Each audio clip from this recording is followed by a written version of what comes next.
کبھی سوچا ہے کہ تاریخ کے سب سے جاندار خطبوں میں سے ایک کا نام اونٹ کے منہ سے نکلنے والے جھاگ پر رکھا گیا ہو؟ جی ہاں، یہ کہانی ہے خطبہ شقشقیہ کی۔ اس کا نام جتنا عجیب لگتا ہے نا، اس کے پیچھے چھپا ہوا درد اور حکمت اس سے کہیں زیادہ گہری ہے۔ تو آئیے اس راز سے پردہ اٹھاتے ہیں۔ تو سب سے پہلا سوال یہی ذہن میں آتا ہے کہ بھائی اس خطبے کا نام اتنا عجیب کیوں ہے؟ یہی وہ راز ہے جو ہمیں تاریخ کے ایک بہت ہی جذباتی لمحے کی طرف واپس لے جائے گا۔ تو آخر اصل سوال ہے کیا؟ یہی کہ فصاحت و بلاغت اور شدید درد سے بھرے ہوئے ایک خطبے کو آخر اونٹ کے منہ کے جھاگ سے کیوں جوڑا گیا ہے؟ اس کا جواب جاننے کے لیے ہمیں سب سے پہلے اس کے پیچھے کی گہری خاموشی کو سمجھنا ہوگا۔ اس نام کا راز اگر سمجھنا ہے تو ہمیں پہلے کئی سالوں پر پھیلی ہوئی ایک بہت تکلیف دہ خاموشی کو سمجھنا پڑے گا۔ ایک ایسی خاموشی جو سچ میں الفاظ سے کہیں زیادہ بھاری تھی۔ دیکھیں، اس خطبے کا جو مرکزی خیال ہے وہ پیغمبر اسلام کے بعد خلافت کا معاملہ ہے۔ حضرت علی کا یہ ماننا تھا کہ یہ حق ان کا تھا جو انہیں نہیں دیا گیا، اور یہ ایک ایسی شکایت تھی، ایک ایسا درد تھا جسے وہ برسوں تک اپنے سینے میں دبائے رہے۔ اپنے اس درد کی گہرائی بتانے کے لیے انہوں نے ایک بہت ہی طاقتور استعارہ استعمال کیا۔ ذرا تصور کریں، اگر کسی کی آنکھ میں کانٹا چبھ رہا ہو تو اسے کیسا محسوس ہوتا ہوگا؟ یہ صبر کی پہلی تصویر تھی۔ اور پھر یہ دوسرا حصہ، گلے میں ہڈی پھنسی ہو، یہ اس بے بسی کے احساس کو ظاہر کرتا ہے جہاں نہ آپ کچھ نگل سکتے ہیں نہ اگل سکتے ہیں، ایک ایسی کیفیت جہاں انسان بس خاموش رہنے پر مجبور ہو جاتا ہے۔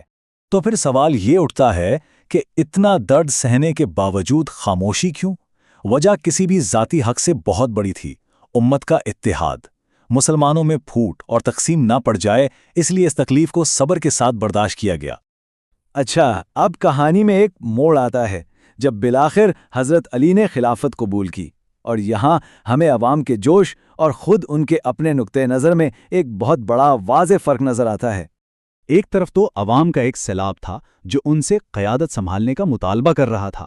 لوگ ان پر ایسے ٹوٹ پڑے تھے جیسے کوئی پیاسا پانی کی طرف لپکتا ہے، لیکن دوسری طرف خود ان کی نظر میں اس دنیاوی طاقت کی کوئی حیثیت ہی نہیں تھی۔ اور اس طاقت کو کتنا بے وقت سمجھا گیا۔ ذرا یہ استعارے تو دیکھیں، ان کی نظر میں یہ حکومت، یہ طاقت ایک بکری کی چھینک سے بھی کم تھی، یا ایک پرانے گھسے ہوئے پھٹے جوتے سے بھی زیادہ بے قیمت۔ تو یہاں ایک اور سوال پیدا ہوتا ہے کہ اگر طاقت اتنی ہی بیکار اور بے وقت چیز تھی تو پھر اسے قبول ہی کیوں کیا گیا؟ قیادت قبول کرنے کی صرف اور صرف ایک وجہ تھی، اور وہ تھی انصاف قائم کرنا۔ اس فیصلے کی بنیاد دو اصولوں پر تھی۔ پہلا، ظالم کو اس کے ظلم سے روکنا، اور دوسرا، مظلوم کو اس کا چھینا ہوا حق واپس دلانا۔ بس یہی وہ عہد تھا جس کے لیے یہ ذمہ داری اٹھائی گئی۔ اور اب ہم کہانی کے اس موڑ پر پہنچ گئے ہیں جہاں اس خطبے کے نام کا راز آخرکار کھلنے والا ہے۔ جب یہ خطبہ اپنے جذباتی عروج پر تھا، بالکل اپنے کلائمیکس پر، تو اچانک ایک شخص نے بات کاٹ دی اور ان کے ہاتھ میں ایک خط تھما دیا۔ بس اس ایک لمحے نے سب کچھ بدل کر رکھ دیا۔ جب ان سے درخواست کی گئی کہ وہ اپنی بات وہیں سے دوبارہ شروع کریں، تو انہوں نے کہا کہ وہ لمحہ، وہ جوش، وہ روانی اب ختم ہو چکی ہے۔ وہ جو ایک جذباتی کیفیت تھی جس سے یہ الفاظ نکل رہے تھے، وہ اس رکاوٹ کی وجہ سے ٹوٹ گئی۔